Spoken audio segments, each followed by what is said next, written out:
21 जनवरी 2021। तो बाबा ने बताया है, मीठे बच्चे तुम यहाँ आए हो सर्वशक्तिवान बाप से शक्ति लेने,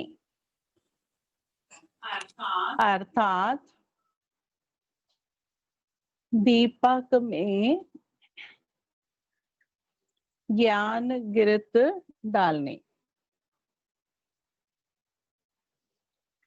दीपक में ज्ञान गिरत डालने।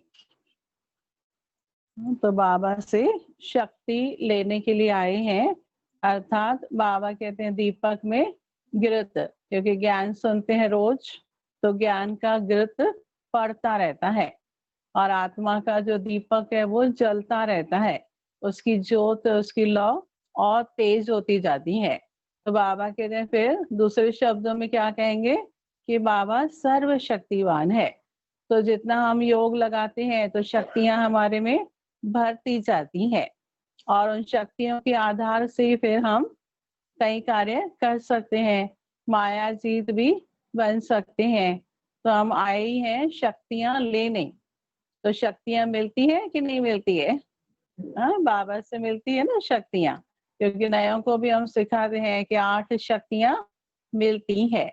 तो योग लगाते हैं ना हम सभी इतने समय से, तो जरूर शक्तियां मिलती हैं।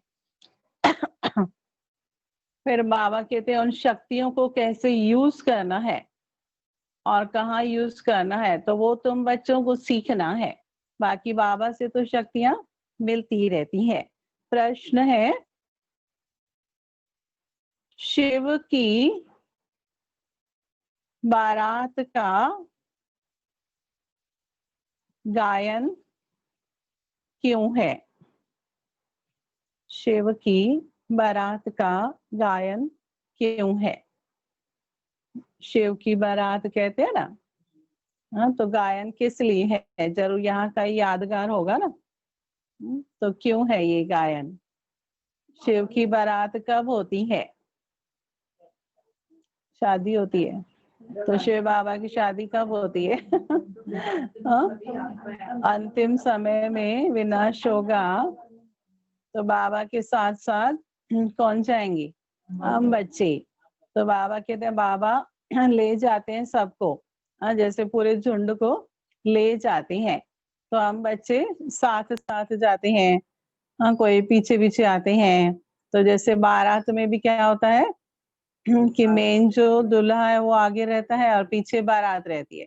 तो शिव बाबा भी जो है वो सभी आत्माएं जो सजनियां है, उन सभी का एक ही साजन शिव बाबा, वो पहले जाता है ना, उनके पीछे पीछे हम सभी जाते हैं या उनके साथ जाते हैं। कोई साथ जाते हैं, कोई पीछे, तो बारात की तरह हो गया। तो इसलिए शिव की बारात भी गाई हुई है और उसमें कहते हैं फिर सब होते हैं, लूले लंगड़े सब। क्योंकि अभी ज्ञान में भी देखो, कोई ऐसे कायदा थोड़ी ना है कि कोई लंगड़ा है तो ज्ञान में नहीं चल सकता है, सब चल सकते हैं। क्योंकि यहाँ तो मन बुद्धि की बात है, यहाँ तक कि किसी की आंखें नहीं है तो भी बाबा कहते ज्ञान सुनते हैं, गूंगे हैं तो भी ज्ञान में चल सकते हैं, इशारा दे सकते हैं बाबा के लिए। तो बाबा आत्मा को देखते हैं, तो इसलिए बाबा कहते ये गायन है शिव की बारात। और बारात है तो फिर बैंड बाजे भी तो होते हैं ना। तो कौन से बैंड बाजे होंगे अंत में? वाह वाह के नगाड़े, फिर विनाश के नगाड़े। देखो बिजली कड़कती है तो कितना आवाज होता है। तो आवाजें होगी, ये सब नेचुरल कैलेमिटीज, तो ये सब बैंड बाजे होंगे। और हम सभी किसके साथ जाएंगे? बाबा के साथ। बाबा के समान बनेंगे तो साथ में जाएंगे। बाबा कहते ना कि तुम सजनियां आत्माएं अगर श्रृंगारी हुई होंगी, हल्की होंगी, फरिश्ता होंगी तो बाबा के साथ जाएंगी, लेकिन देह अभिमान में होंगी तो फिर भारी भरकम होंगे तो बाबा के साथ नहीं जा सकते हैं। तो इसलिए बाबा कहते हैं साथ में चलना है तो समान बनना होगा। तो बाबा के शब्दों में सुनेंगे उत्तर। क्योंकि शिव बाबा जब वापस जाते हैं तो सभी आत्माओं का झुंड उनके पीछे पीछे भाग कर जाता है।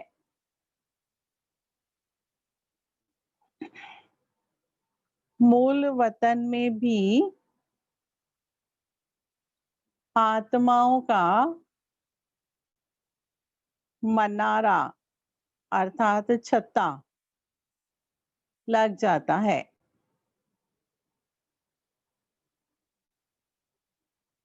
तुम पवित्र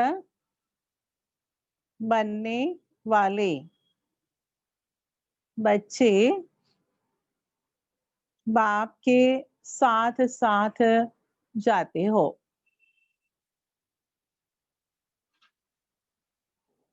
साथ के कारण ही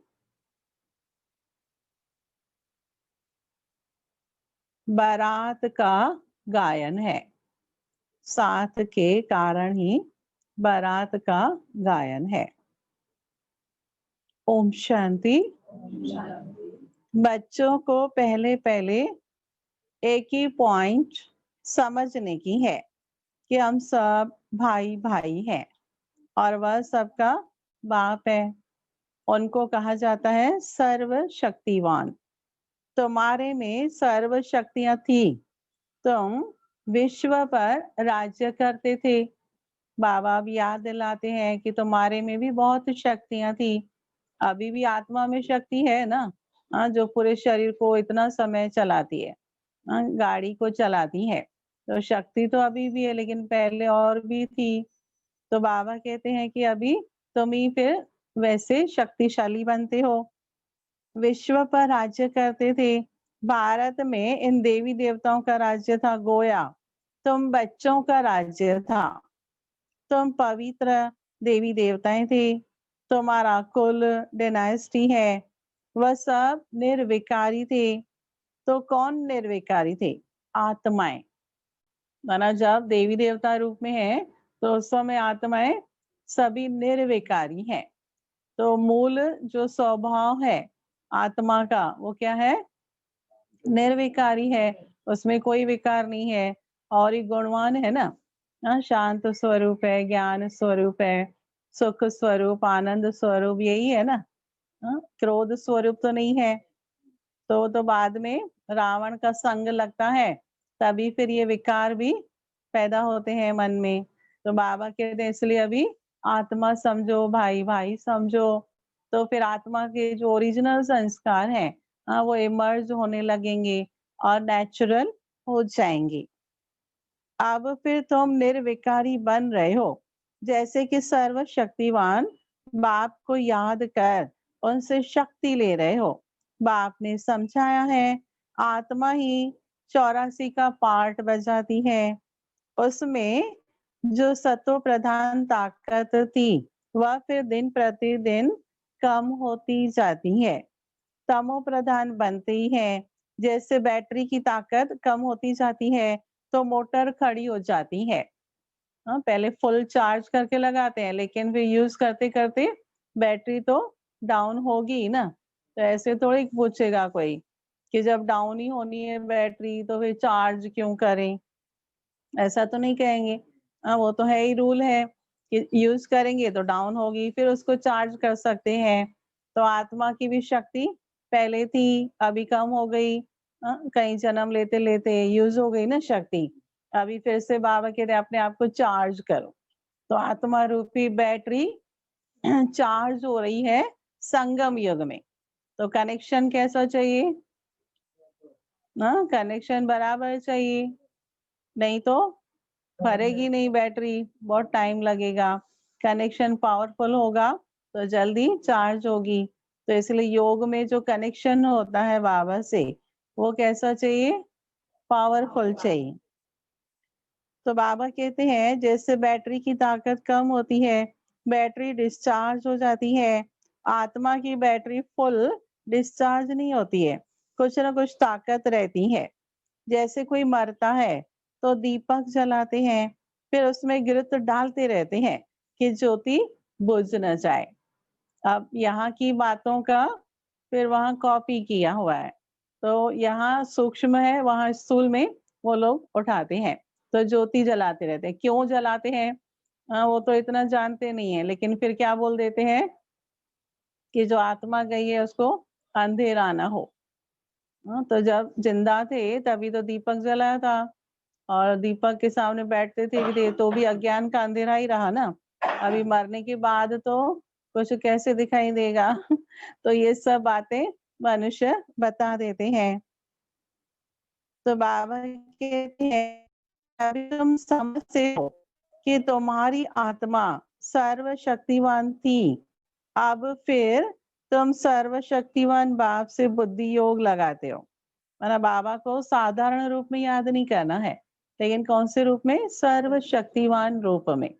तो ही फिर शक्तियां हम कैच कर सकते हैं, स्मृति भी रहती है कि बाबा सर्वशक्तिवान है, तो उनसे शक्तियां मिल रही है।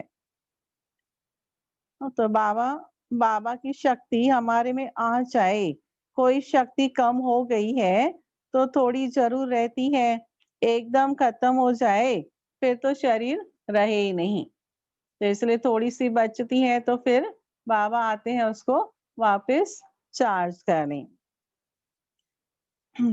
तो बाबा कहते हैं, आत्मा को बाप को याद करते करते बिल्कुल प्योर बनना है। सतयुग में तुम्हारी बैटरी फुल चार्ज होती है, फिर थोड़ी थोड़ी कम होती जाती है। त्रेता तक मीटर कम होता है। जैसे ऑटो में, रिक्शा में, हाँ टैक्सी में मीटर लगाते हैं ना। हाँ, जैसे जैसे वो चलती है तो उसका कम हो जाता है बैटरी का भी।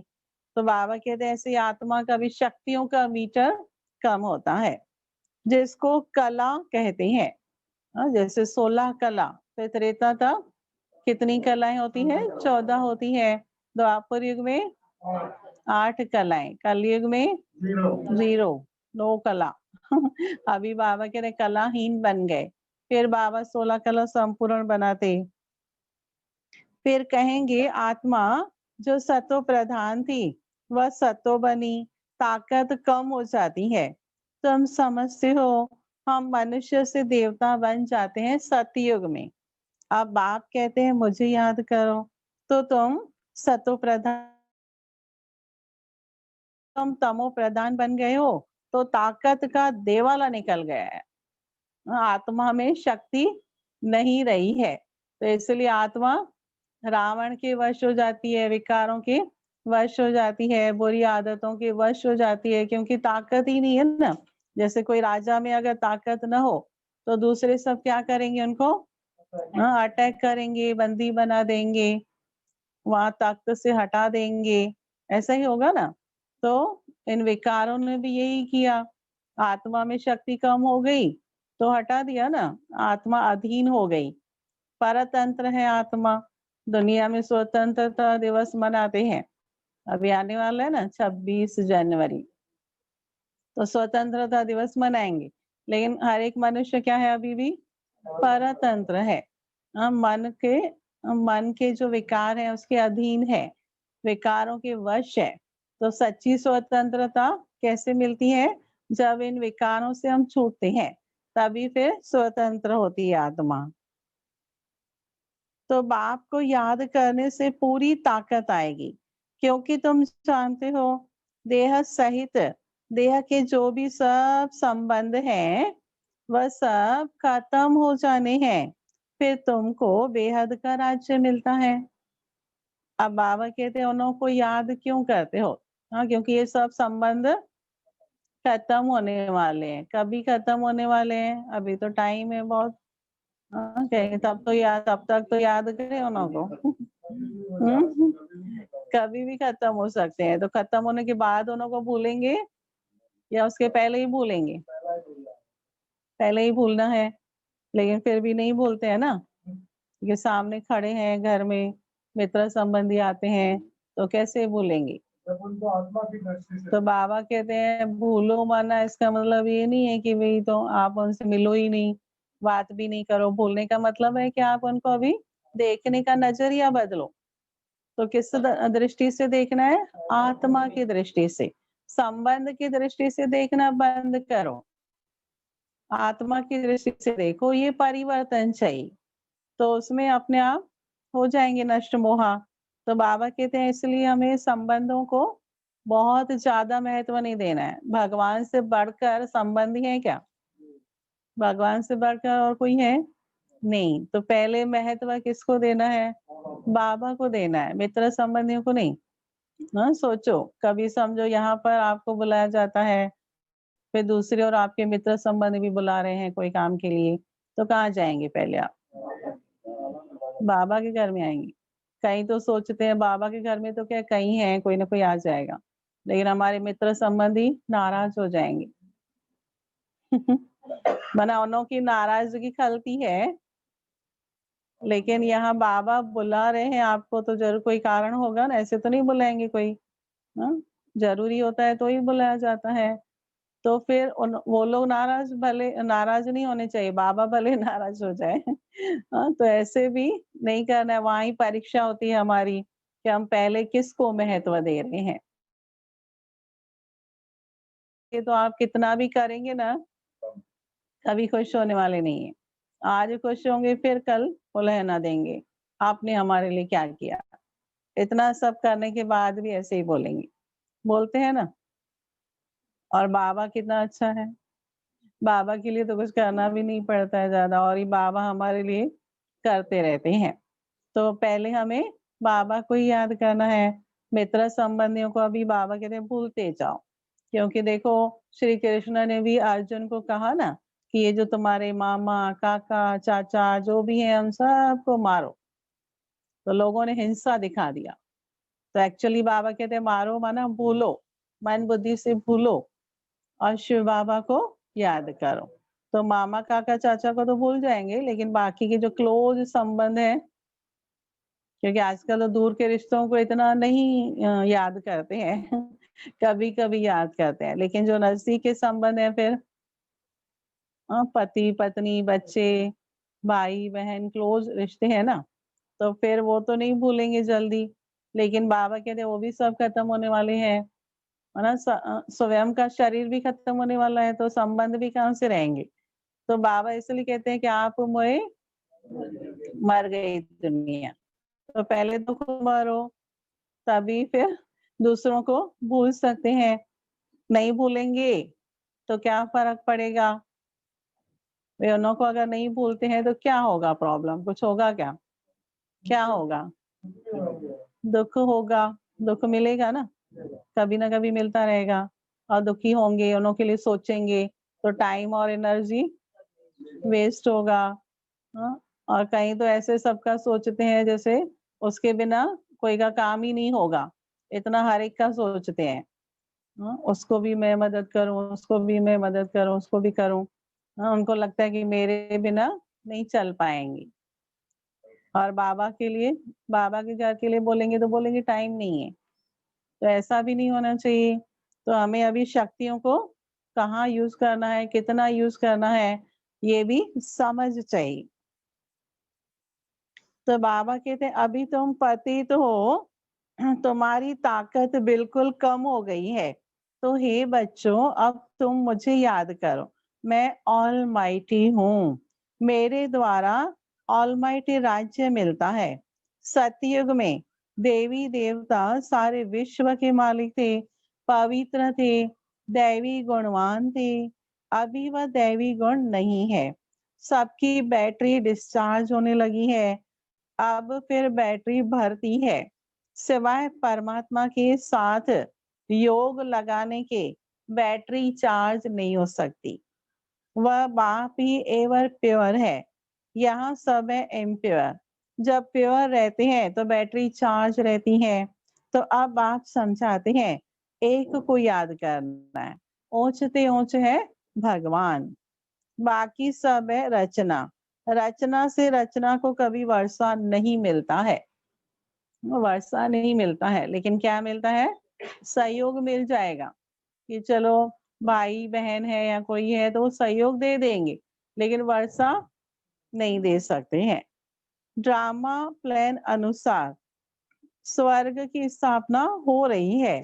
तुम जानते हो सतयुग आने वाला है, सतयुग में होता ही है सदा सुख। तो बाबा कहते याद करो कि वहां हम कैसे रहते हैं। कितना निश्चिंत रहते हैं वहां पर, कोई संकल्प नहीं, कोई विकल्प नहीं, कोई चिंता नहीं, तो एकदम निश्चिंत रहते हैं ना सतयुग में। और यहाँ पर फिर क्या टेंशन है, यहाँ कौन सी चिंता है, अमृत वेले उठने की भी चिंता होती है ना, नहीं होती है, किसी किसी को होती है, जिसको जाग नहीं आती है, नींद आती रहती है, तो रात को टेंशन होता है अमृत वेले उठना है, पता नहीं उठ पाएंगे कि नहीं, फिर मुरली क्लास में टाइम पर पहुंच पाएंगे कि नहीं, किसी को वो भी टेंशन हो जाता है। फिर कई टेंशन होते हैं उनको, जिनका नियम बन गया है नेचुरल, तो वो तो कर लेते हैं।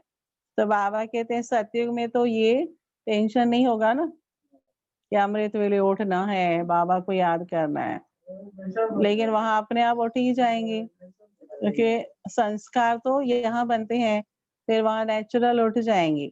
इसलिए बाबा संस्कार डाल रहे हैं, क्योंकि प्रकृति के हिसाब से चलेंगे तो हेल्दी रहते हैं वहां पर। तो बाबा कहते हैं अभी इसलिए सब गुणों को भी धारण करना है, और अपनी आदतों को भी ऐसे बनाना है जो कोई तकलीफ ना हो, क्योंकि बुरी आदतों के कारण ही फिर मनुष्य दुखी होता है।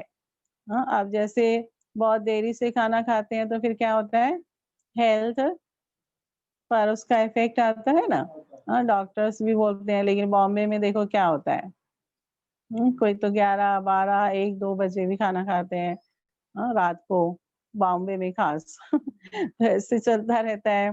पार्टीज भी क्या होती है, लेट नाइट, तो ये सब अगेंस्ट नेचर, तो इसलिए फिर नुकसान होता है। तो सतयुग में थोड़ी ना ऐसे होगा, सतयुग में सब कायदे से चलते हैं। तो बाबा कहते हैं मैं एवर प्योर हूँ, मैं कभी मनुष्य तन नहीं लेता हूँ, न दैवी तन, न मनुष्य तन लेता हूँ, अर्थात जन्म मरण में नहीं आता हूँ। सिर्फ तुम बच्चों को स्वर्ग की बादशाही देने के लिए जब ये 60 वर्ष की वानप्रस्थ अवस्था में होता है, तब इनके तन में आता हूँ। तो यह पूरा सतो प्रधान से तमो प्रधान बना हुआ है, उसमें परख आया, प्रवेश करते हैं। वो भी कौन सा शरीर लेते हैं, 60 साल का पुराना, यंग शरीर नहीं लेते हैं, बूढ़ा शरीर लेते हैं वानप्रस्थी, क्योंकि वो अनुभवी है। नंबर 1 ऊंचते ऊंच भगवान, फिर है सूक्ष्म वतनवासी ब्रह्मा विष्णु शंकर, जिसका साक्षात्कार होता रहता है। सूक्ष्म वतन बीच में है ना, जहाँ शरीर हो नहीं सकते। सूक्ष्म शरीर सिर्फ दिव्य दृष्टि से देखा जाता है। मनुष्य सृष्टि तो यहाँ है, बाकी वह तो सिर्फ साक्षात्कार के लिए फरिश्ते हैं। तुम बच्चे भी अंत में बिल्कुल पवित्र हो जाते हो, तो तुम्हारा भी साक्षात्कार होता है। फरिश्ते बनते जाएंगे, तो बाबा कहते हैं दूसरों को साक्षात्कार होता जाएगा।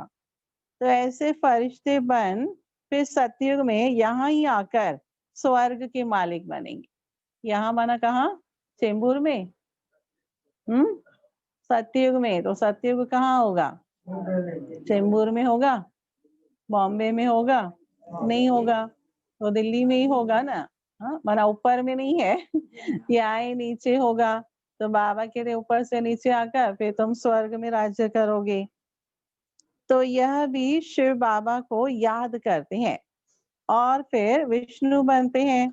तो यह समझना चाहिए ना, इन्होंने राज्य कैसे पाया, लड़ाई आदि तो कुछ भी होती नहीं, देवताएं हिंसा कैसे करेंगे, उनको तो अहिंसक कहा गया है, तो लड़ाई से नहीं लेते हैं, लेकिन कैसे लेते हैं राज्य, योग बल से। हाँ, तो योग बल से अभी ले रहे हैं ना राजाई, बाकी लड़ाई से लेना तो और ही आसान होता है। जैसे राजाएं भी देखो एक दो से लड़ करके, सेना जिसके पास ज्यादा होगी तो लड़ाई करके उनका राज्य छीन लेते थे, तो वो तो आसान है, लेकिन सभी के दिलों पर राज्य करना ये बहुत बड़ी बात है। देखो दादियां भी क्या है, दादियों ने ऐसा कुछ किया क्या? लेकिन सबके दिलों पर राज्य किया है। कैसे? हाँ, सबके प्यारे कैसे बन गई दादी? तो सबको सुख दिया इसलिए बन गए ना मम्मा बाबा।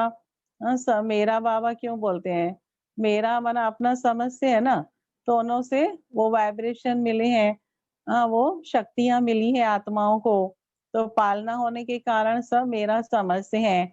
और अभी तक भी उन चित्रों की पूजा करते हैं ना, राधे कृष्ण के सामने भी जाके बोलते हैं, तो मैं माता पिता हम बालक तेरे। तो क्यों बोलते हैं? क्योंकि इस समय मम्मा और बाबा ने पूरे विश्व की आत्माओं को सकाश दिया ना। हाँ, 2 बजे उठ के क्या करते थे? वही कार्य करते थे।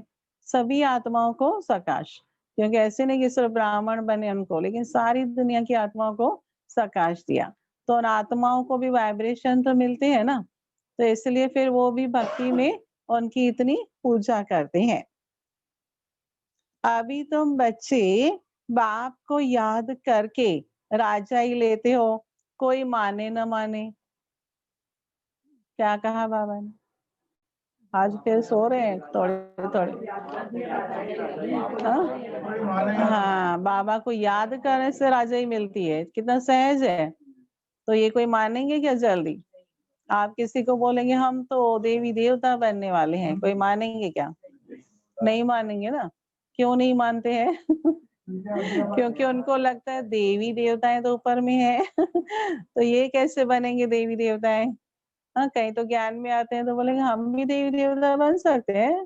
तो उनको बोला जाता है जरूर बन सकते हैं आप। तो बाबा कहते हैं अभी क्यों नहीं मानते हैं वो लोग? क्योंकि हम ही पूरा नहीं मानते हैं। मानते हैं, जानते हैं, लेकिन उस स्मृति में नहीं रहते हैं इतना टाइम। थोड़ा टाइम याद आता है देवी देवता बनने वाले हैं, फिर बाहर जाकर क्या होगा, साधारण स्वरूप इमर्ज होता है। तो अभी तक उनको ज्यादा कौन सा रूप दिखाई देता है? साधारण रूप ज्यादा दिखाई देता है। फिर बाबा के लिए पुरुषार्थ करते करते जब फरिश्ते बनेंगे ना, तो फिर उनको दिखाई देगा आपके अंदर ही कि यही देवी देवता बनने वाले हैं। तब भागे भागे आएंगे आपके पास और आपके चरण छुएंगे और कहेंगे अरे आपने भगवान को देखा, इसलिए आपका हमने दर्शन किया, तो हमारा भी भाग्य है। क्योंकि भगवान तो उस समय उनको मिलेगा नहीं। तो इसलिए बाबा कहते हैं अभी तुम्हें क्या बनना है? साक्षात्कार मूर्त बनना है। हाँ, संपूर्ण बनना है। तो भगवान से मिलाया नहीं भक्तों को, तो कम से कम आपसे तो मिलेंगे ना। इष्ट देव इष्ट देवियां बैठे हैं। तो उनसे तो मिलेंगे ना सब। तो बाबा कहते हैं कोई माने या न माने, गीता में भी है, हे बच्चों देह सहित देह के सब धर्म छोड़ मामेकम याद करो। उनको तो देह है नहीं जो ममत्व रखे। कहते हैं मैं थोड़े समय के लिए इनके शरीर का लोन लेता हूँ, नहीं तो मैं नॉलेज कैसे दूं? मैं बीज रूप हूं ना, इस सारे झाड़ की नॉलेज मेरे पास है, और किसको पता नहीं सृष्टि की आयु कितनी है, कैसे इनकी स्थापना पालना विनाश होता है। मनुष्यों को तो पता होना चाहिए, मनुष्य ही पढ़ते हैं, जानवर तो नहीं पढ़ेंगे ना। जानवरों के लिए तो कोई स्कूल कॉलेज नहीं होता है, वह पढ़ते हैं हद की पढ़ाई। बाप तुमको कौन सी पढ़ाई पढ़ाते हैं? बेहद की, जिससे तुमको बेहद का मालिक बनाते हैं। तो यह समझाना चाहिए कि भगवान किसी मनुष्य को देहधारी को नहीं कहा जाता। ब्रह्मा विष्णु शंकर को भी सूक्ष्म देह है, इनों का नाम ही अलग है, इनको भगवान नहीं कहा जाता। अमृतसर में भी एक अकाल तख्त है, बड़े बड़े जो होते हैं वह अकाल तख्त पर जाकर बैठते हैं। अब आप समझाते हैं कि ये सब अकाल आत्माओं के तख्त हैं। आत्मा अकाल है जिसको काल खा न सके। बाकी तख्त तो बदलते रहते हैं, माना हर शरीर बदलता रहता है ना आत्मा का, तो तख्त भी बदलता रहता है। आत्मा एक शरीर छोड़ दूसरा लेती है। आत्मा अकाल है, अजर अमर अविनाशी है। बाकी उनमें अच्छे बुरे संस्कार होते हैं, तब तो कहा जाता है ना कर्मों का यह फल है। जब दुखी होते हैं तो क्या बोलते हैं कि कर्मों का फल, कोई ना कोई ऐसे कर्म है। आत्मा का भी विनाश नहीं होती है, आत्मा का बाप एक है, यह तो समझना चाहिए। यह बाबा कोई शास्त्रों की बातें सुनाते हैं क्या? नहीं। हाँ, वो तो ज्ञान का सागर है ना, तो वो ज्ञान सुनाते हैं, बाकी यहाँ रेफर करते हैं कुछ कुछ बातें ताकि हमको समझ में आ जाए। तो अब बाबा कहते हैं कि जैसे टिड्डियों का मधुमक्खियों का झुंड जाता है ना, मधुमक्खियों की भी क्वीन होती है, मालूम है ना? हाँ, तो वो आगे जाती है और उनके पिछाड़ी फिर सब जाते हैं। तो बाप भी जाएंगे तो उनके पिछाड़ी सब आत्माएं जाएंगी। वहां मूल वतन में जैसे सब आत्माओं का मन्नारा छत्ता है, यहाँ फिर है मनुष्यों का झुंड। तो यह झुंड भी एक दिन भागना है। क्या होगा विनाश के समय? सब आत्माएं झुंड भागेंगी। कहाँ भागेंगी? अपने घर, क्योंकि सबको मुक्ति चाहिए ना, तो विनाश के समय तो जाना ही है। तो बाप आकर सबको ले जाते हैं। शिव की बारात कहा जाता है, बच्चे कहो अथवा सजनिया कहो, बाप आकर बच्चों को पढ़ाकर याद की यात्रा सिखाते। पवित्र बनने बगैर तो आत्मा जा नहीं सकती। जब पवित्र बन जाएगी तब पहले पहले शांति धाम जाएगी, वहां जाकर सब निवास करते हैं, वहां से फिर धीरे धीरे आते हैं। ये भी सिस्टम है। पहले सब आत्माएं घर में जाएंगी, अपने अपने स्थान पर बैठेंगी, फिर जब सतयुग होगा तो धीरे धीरे जिसका पार्ट है वो ऑटोमेटिकली नीचे सृष्टि पर आएगी और पार्ट प्ले करेगी। तो बाबा कहते हैं कि तुम्हारा बाप के साथ अथवा सजनियों का साजन के साथ योग है।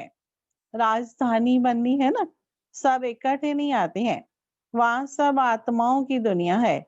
वहां से फिर नंबर वार आते हैं। झाड़ धीरे धीरे वृद्धि को पाता है। पहले पहले तो है आदि सनातन देवी देवता धर्म जो बाप स्थापन करते हैं। पहले पहले हमको ब्राह्मण बनाते हैं। अभी हम क्या बन गए हैं? ब्राह्मण। पहले क्या थे? शूद्र थे, अभी ब्राह्मण बने हैं।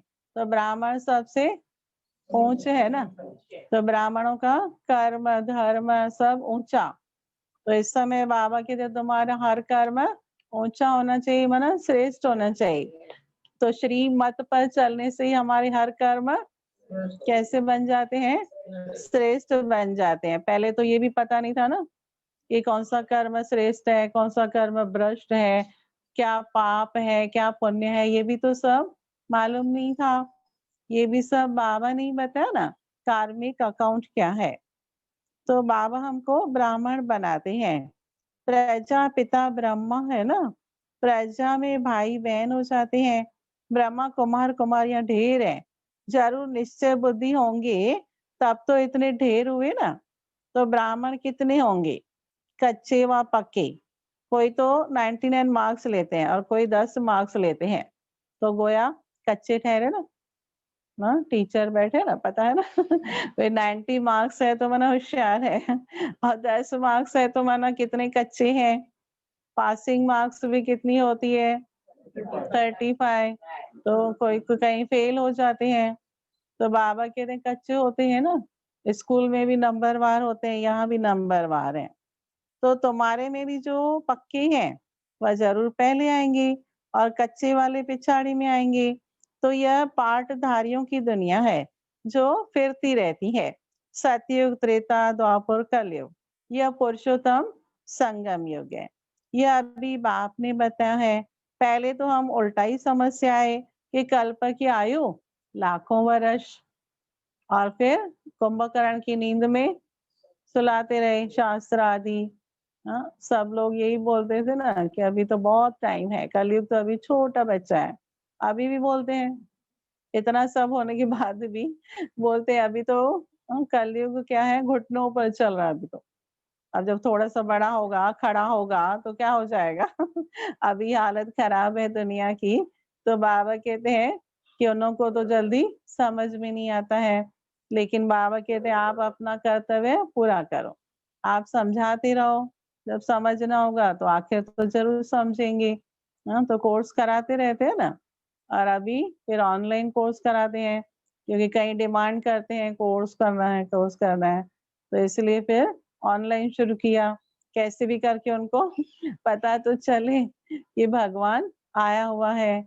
तो हर एक का अपना अपना पार्ट है, तकदीर है, कहीं उसमें से भी निकलते रहते हैं। हाँ, सेंटर पर भी पहुँचते हैं और कहीं तो फिर अभी भी अलबेलेपन की नींद में हैं। तो अभी बाप ने बताया है कि यह तो पूरा 5000 वर्ष का चक्र है। आधा कल्प है राम का राज्य और आधा कल्प रावण का। लाखों वर्ष का कल्प होता तो आधा आधा भी हो न सके। दुख सुख की यह दुनिया बनी हुई है। यह बेहद की नॉलेज बेहद के बाप से मिलती है। शिव बाबा के शरीर का कोई नाम नहीं है। यह शरीर तो इस दादा का है ना, क्योंकि बाबा का शरीर है ही नहीं, तो नाम भी कैसे होगा। तो इसलिए एक शिव बाबा के लिए क्या कहते हैं, सदा शिव, क्योंकि उनका शरीर पर नाम नहीं है, लेकिन ये उनका गुणवाचक कर्तव्यवाचक नाम है। तो बाबा कहते ये शरीर दादा का है। तो बाबा कहाँ है, बाबा ने थोड़े समय के लिए लोन लिया है। बाबा कहते हैं हमको मुख तो चाहिए ना, यहाँ भी गौ मुख बनाया हुआ है। पहाड़ी से पानी तो जहां तहां आता है, यहाँ फिर गौ का मुख बना दिया है। वहां भी है ना, माउंट आबू में आसपास में गौ मुख है, देखा है किसी ने? अच्छा। हाँ, तो पहले तो सीढ़ियां बोलते हैं उतरते जाओ, कितनी सीढ़ियां हैं? शायद 700 है सीढ़ियां। तो मैंने कहा उतर तो जाएंगे, लेकिन चढ़ते समय क्या होगा? इसलिए हम तो गए ही नहीं। हाँ, वो तो पता है अब गौ को क्या है। तो गाय बना दिया, बाकी जितना डीपली खोदते हैं तो पानी तो निकलता ही है ना, और वहां गाय का मुख बना दिया तो हो गया धार्मिक स्थल। गौ मुख, तो कई लोग भावना से जाते हैं, तो एक्चुअली गौ मुख कौन है? ब्रह्मा बाबा ही है। उनके द्वारा ज्ञान का सागर शिव बाबा ज्ञान अमृत पिलाते हैं। तो बाबा कहते हैं कि उनको फिर गंगा जल समझ लेते हैं। अब गंगा फिर कहाँ से आई? यह सब है झूठ, झूठी माया, झूठी काया, झूठा सब संसार। तो भारत जब स्वर्ग था तो सचखंड कहा जाता है। फिर भारत ही पुराना बनता है तो झूठ खंड कहा जाता है। अभी तो लोग मानने तो लगे हैं ना, घोर कलयुग है, घोर कलयुग। चारों तरफ क्या है, झूठ ही झूठ। हाँ, सच की रति नहीं। और जो सच्चाई की राह पर चलते हैं वो चल नहीं पाते हैं। हाँ, सत्य हार जाता है। होता है ना, भले बोलते तो है कि आखिर सत्य की जीत होती है, लेकिन बहुत टाइम के बाद जीत होती है, तब तक उनको बहुत कुछ सहन करना पड़ता है। और वो सहन नहीं कर पाते हैं तो सोचते हैं, जाने दो, ऐसे तो झूठ ही ठीक है। हाँ, सच की राह पर चलने की भी शक्ति चाहिए ना, लेकिन शक्ति भी चाहिए और युक्ति भी चाहिए। अब हम बच्चे कौन सी राह पर चल रहे हैं? तो झूठ नहीं बोलते हैं। झूठ नहीं बोलते हैं। हाँ, बोलते हैं ना, लेकिन किसके लिए बोलते हैं? बाबा तो सिखाते हैं ना, कई बार झूठ बोल सकते हैं, माना युक्ति से, क्योंकि पाप क्या है पुण्य क्या है वो अभी समझा है ना। तो झूठ बोलना सिखाते हैं ना किसी किसी को, और ही कि भाई तुमको नियमों में चलना है तो तुम घर में ऐसे झूठ बोलो। तुमको क्लास में आने नहीं देते हैं तो तुम सब्जी लेने के बहाने निकलो और बोलो मैं सब्जी लेने जा रही हूँ, आने का सेंटर पर, तो झूठ बोला ना। लेकिन वो झूठ कौन सा है? हाँ, कल्याणकारी है। तो किसी के कल्याण के लिए बोला हुआ झूठ पाप नहीं होता है। और कईयों को तो जमता ही नहीं है, बोलते नहीं नहीं कैसे झूठ बोलें। तो यहाँ तक हम बोल देते हैं भाई ये झूठ, उसका पाप नहीं होगा, अगर पाप होगा ना तो हमारे ऊपर चढ़ेगा बस। इतना उन लोग को निश्चिंत करना पड़ता है, क्योंकि बेचारों को कोई कोई को आदत भी नहीं होती है ना ऐसे घुमाने की। कहीं कहीं तो बहुत चालाक होते हैं, घुमाते रहते हैं सबको, और कईयों को नहीं आदत होती है, सीधे साधे होते हैं बेचारे। तो फिर सीधे साधों को ही क्या करते हैं लोग, पकड़ते हैं ना। हाँ, हाँ तो हाँ, ना तो ना, नहीं जाना है तो बिठा देंगी। तो फिर उन लोगों को सिखाना पड़ता है। तो कब तक आप अपना कल्याण करोगे? तो इसलिए नियमों की रक्षा करने के लिए झूठ बोला जाता है, तो वो पाप नहीं है। तो इसलिए बाबा हमको ऐसा रास्ता बताते हैं कि सांप भी मरे, लाठी भी ना टूटे। तो हम सत्य की राह पर ही हैं, लेकिन बाबा कहते हैं युक्ति से चलना है। तो युक्ति से चलना बाबा ही सिखाते हैं और शक्ति भी बाबा देते हैं। बाकी अज्ञानी लोग जो है वो सच की राह पर चलते हैं, लेकिन ना उनको शक्ति है और ना युक्ति है, इसलिए फिर वो नहीं चल पाते हैं। लेकिन हम सभी तो चल रहे हैं ना। तो बाबा कहते हैं इस झूठ खंड में जब सभी पतित बन जाते हैं तब बुलाते हैं, बाबा हमको पावन बनाए, इस पुरानी दुनिया से ले चलो। बाप कहते हैं मेरे सब बच्चे काम चिता पर चढ़ काले बन गए। अब बाप बच्चों को बैठ कहते हैं कि तुम तो स्वर्ग के मालिक थे ना, स्मृति आई? आई स्मृति? क्या स्मृति आई? क्या हम तो स्वर्ग के मालिक थे, हम ही तो देवी देवता थे। फिर विकारों के वश आत्मा मैली हो गई, काली हो गई, भटकते भटकते मैली हो गई। अभी फिर से बाबा रोज ज्ञान और योग से धुलाई करते रहते हैं आत्माओं की। इसलिए बाबा ने कहा ना कि मैं धोबी भी हूँ। कितना बड़ा धोबी है, इतने मैले कपड़ों को धुलाई करते हैं। मैले कपड़ों को धोना कितना मुश्किल हो जाता है। और आजकल तो फिर वो सब डिटर्जेंट निकले हैं अच्छे अच्छे, तो बोलते हैं उससे जल्दी साफ हो जाता है। तो बाबा को भी आत्मा को इतना साफ करना पड़ता है। तो बाबा कहते हैं सोचो बाबा कितना काम करता है, एकदम मैली आत्मा को स्वच्छ बनाते हैं। तो मेहनत तो लगती है ना बाबा को भी, तो इतने सालों से धुलाई कर रहे हैं। कर रहे हैं ना, तो भी मैल जल्दी निकलती नहीं है। फिर बाबा कहते मैं श्रृंगारता हूँ ज्ञान रत्नों से, फिर बच्चे कहाँ जाके बैठ जाते हैं? फिर मिट्टी में जाके बैठ जाते हैं, दया अभिमान की मिट्टी में। फिर श्रृंगार खराब, फिर वापस मेहनत। तो माँ को अनुभव होता है ना कि बच्चे को देखो स्नान करा के सज धज के उसको बिठाती है, और 2 मिनट के बाद देखो तो मिट्टी में खेल रहा है। फिर फिर साफ करती है उसको। तो बाबा भी वही कार्य संगम युग में कर रहे हैं कि कितना जल्दी मन मैला होता रहता है। फिर बाबा ज्ञान सुनाते हैं, फिर समझाते हैं। तो ये सब घड़ी-घड़ी चलता रहता है ना, तो बाबा को कितनी मेहनत लगती है। तो बाबा के लिए सोचो, तभी तो कदर होगी ना। और हम थोड़ी-सी मेहनत करते हैं, तो कितना जल्दी थक जाते हैं। होता है ना, कोई मैला कपड़ा धुलाई करते हैं तो पहले तो देखते ही घृणा आती है कि इतना मैला कौन साफ करेगा। फिर आजकल की जनरेशन के तो क्या बोलते हैं, फेंक दे वे, ये मैला हो गया तो फेंक दो सीधा। तो धोने की मेहनत क्यों करने का? क्योंकि होता नहीं है ना उनसे। तो फिर तो उनको सिखाया जाता है कि पैसों की भी तो कीमत होनी चाहिए ना हर चीज़ की। तो बाबा भी तो देखो आत्माओं को साफ कर रहे हैं ना, धुलाई कर रहे हैं, छोड़ थोड़ी देते हैं। हाँ, थोड़ी मेहनत लगेगी ज़रूर, लेकिन क्लीन तो हो सकता है ना। तो ऐसे ही सोचो बाबा कितनी मेहनत कर रहे हैं और हम कितनी मेहनत करते हैं, हम आराम से चलते हैं। माना ज्ञान में तो हम सभी चल रहे हैं, श्रीमत पर भी चल रहे हैं, लेकिन कैसे चलते हैं? आराम से। भाई कर सकते हैं तो किया, नहीं कर सकते हैं तो नहीं किया। इसको क्या बोलेंगे? आराम से। कंफर्ट ज़ोन है ना, और हर एक अपना मालिक है ना अपनी जीवन का। अभी किया तो किया, नहीं किया तो नहीं किया। तो बाबा इसलिए समझाते हैं कि सोचो कि बाबा हमारे ऊपर इतनी मेहनत कर रहे हैं, तो क्या हम मेहनत नहीं कर सकते हैं? हमें करनी चाहिए ना, करनी चाहिए ना। बाबा रोज़ बोलते हैं मुझे याद करो, आत्मा समझो। हम कहाँ मेहनत करते हैं, सुन के बैठ जाते हैं ना। कोई-कोई करते हैं, कोई नहीं करते हैं। तो बाबा कहते हैं फरिश्ता बनो, फिर उसके लिए भी मेहनत करनी है।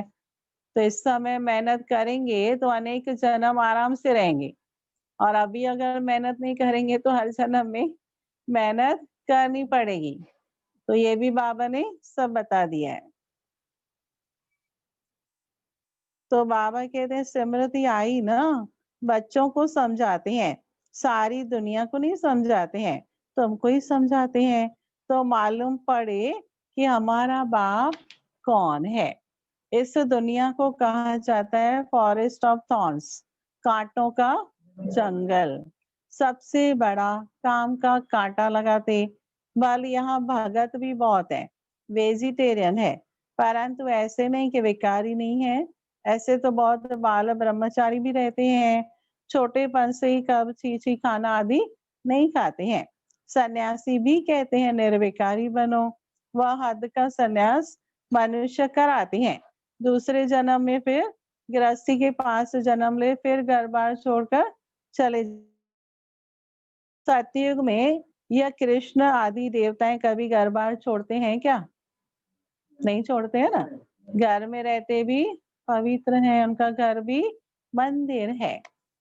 तो उल्टा फिर अज्ञानी लोग क्या बोलते हैं, और ही लक्ष्मी नारायण ने भी तो शादी किया ना, तो आप लोग क्यों नहीं करते हो?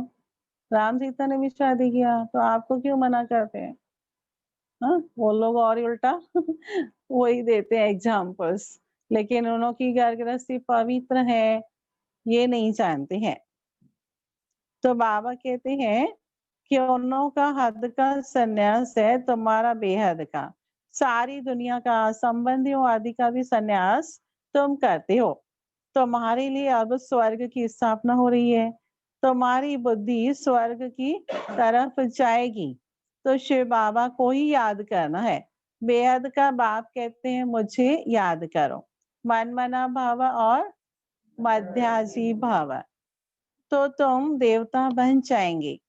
यह वही गीता का एपिसोड है, संगम युग भी है। तो बाबा कहते हैं मैं संगम पर ही सुनाता हूँ। राज योग जरूर आगे जन्म में संगम पर सीखे होंगे ना। तो यह सृष्टि बदलती है, हर बात अच्छी रीति समझ कर निश्चय करनी चाहिए। तो यह कोई मनुष्य थोड़ी कहते हैं, यह है श्रीमत। श्रेष्ठ थे, श्रेष्ठ मत है किसकी? भगवान की। बाकी सब है मनुष्य मत। मनुष्य मत से क्या हुआ? गिरते ही आए, और श्रीमत पर चलने से चढ़ रहे हैं। तो बाप मनुष्य से देवता बना देते हैं। दैवी मत स्वर्गवासी की है, और यह है नरकवासी मनुष्य मत, जिसको रावण मत कहा जाता है।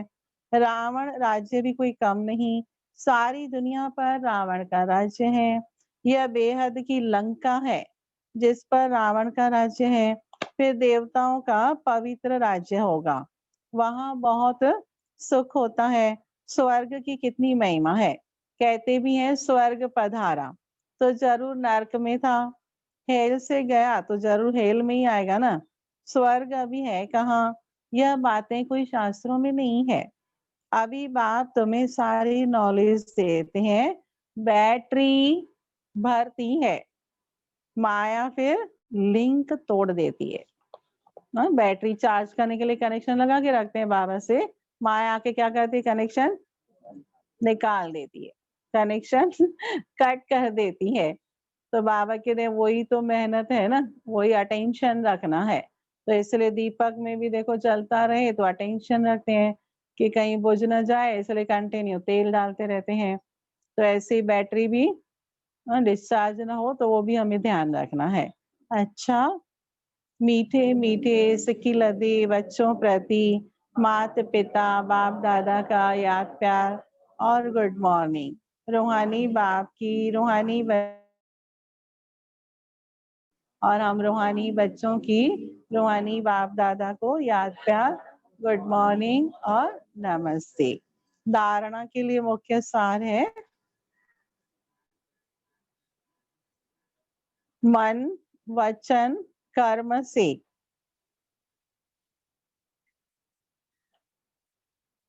पवित्र बन आत्मा रूपी बैटरी को चार्ज करना है।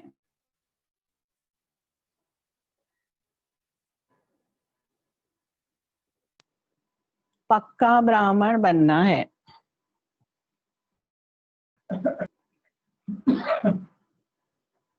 दूसरी पॉइंट, मन मत व मनुष्य मत छोड़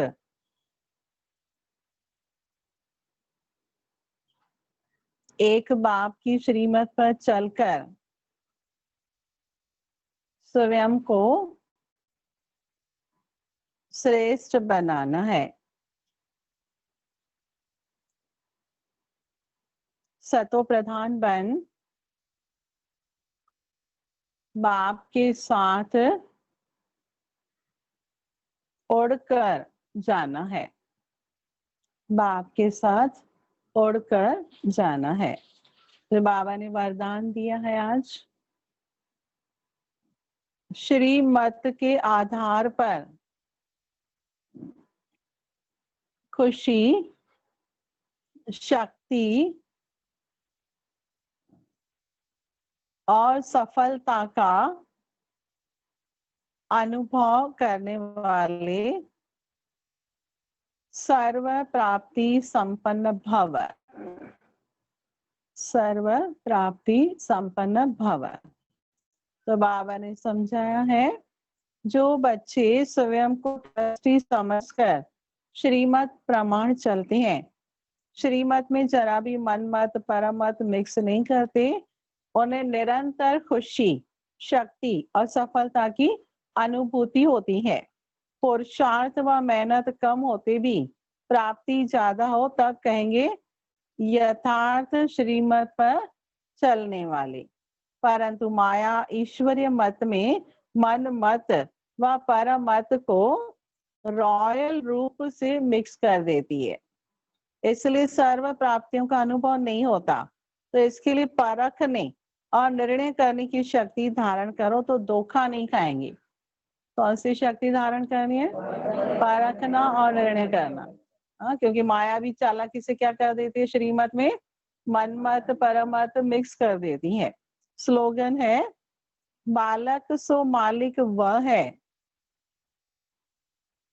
जो तपस्या के बल से भाग्य विधाता बाप को अपना बना दे। बालक सो मालिक वह है जो तपस्या के बल से भाग्य विधाता बाप को अपना बना दे। अच्छा, ओम शांति। तो विशेष बाबा ने क्या इशारा दिया कि सर्वशक्तिवान से शक्तियां लेते रहना है, जमा करना है, तो बैटरी भी चार्ज रहेगी, नहीं तो डिस्चार्ज हो जाएगी। तो ये ध्यान हमें रखना है। तो अभी हम सभी मिलकर बाबा को प्यार से भोग स्वीकार करेंगे और उसके साथ सूचनाएं भी हैं, जरूरी सूचनाएं, तो वो भी हम जरूर सुनेंगे। ओम शांति।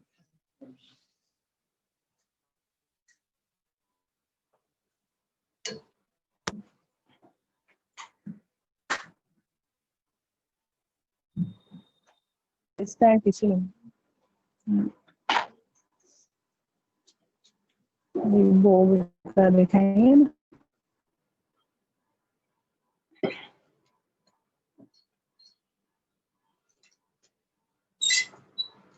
ऐसा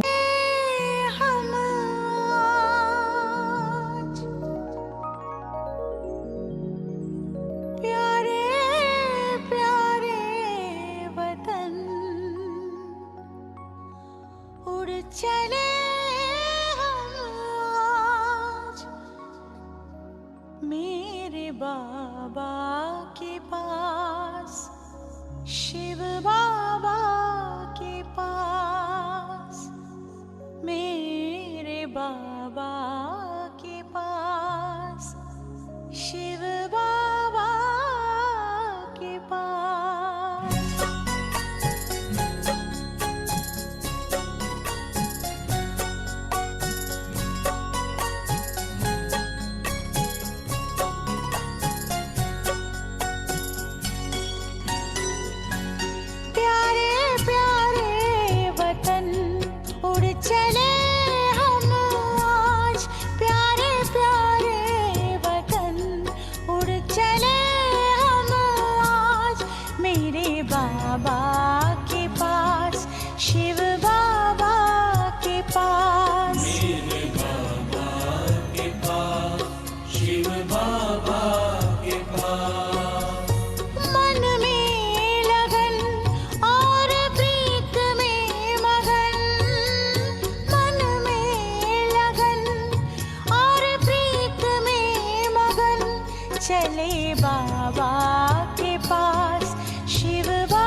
मुझको भाने लगी है नजदीकियां, तुमसे समझी है जीवन की बारीकियां।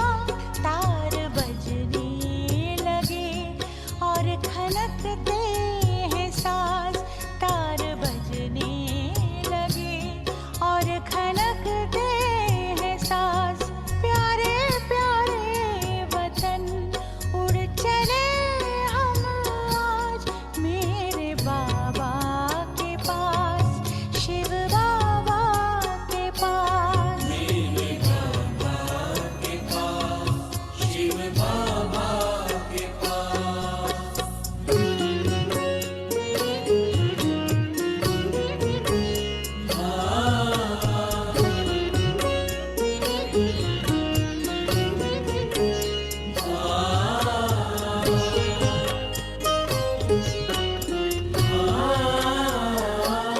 तुमसे मिलके ये जीवन प्यारा लगा, मेरी तकदीर का हर सितारा जगा।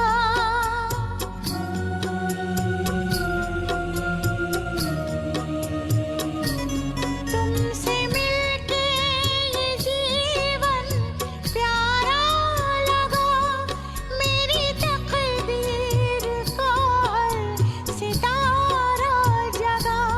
प्यार तेरा बना मेरे सर का ताज, प्यार तेरा बना मेरे सर का ताज। प्यारे प्यारे वतन उड़ चले हम आज, मेरे बाबा के पास, शिव बाबा के पास। मेरे बाबा के पास, शिव बाबा के पास। मन में लगन और प्रीत में मगन, मन में लगन और प्रीत में मगन। चले बाबा के पास, शिव बाबा के पास, मेरे बाबा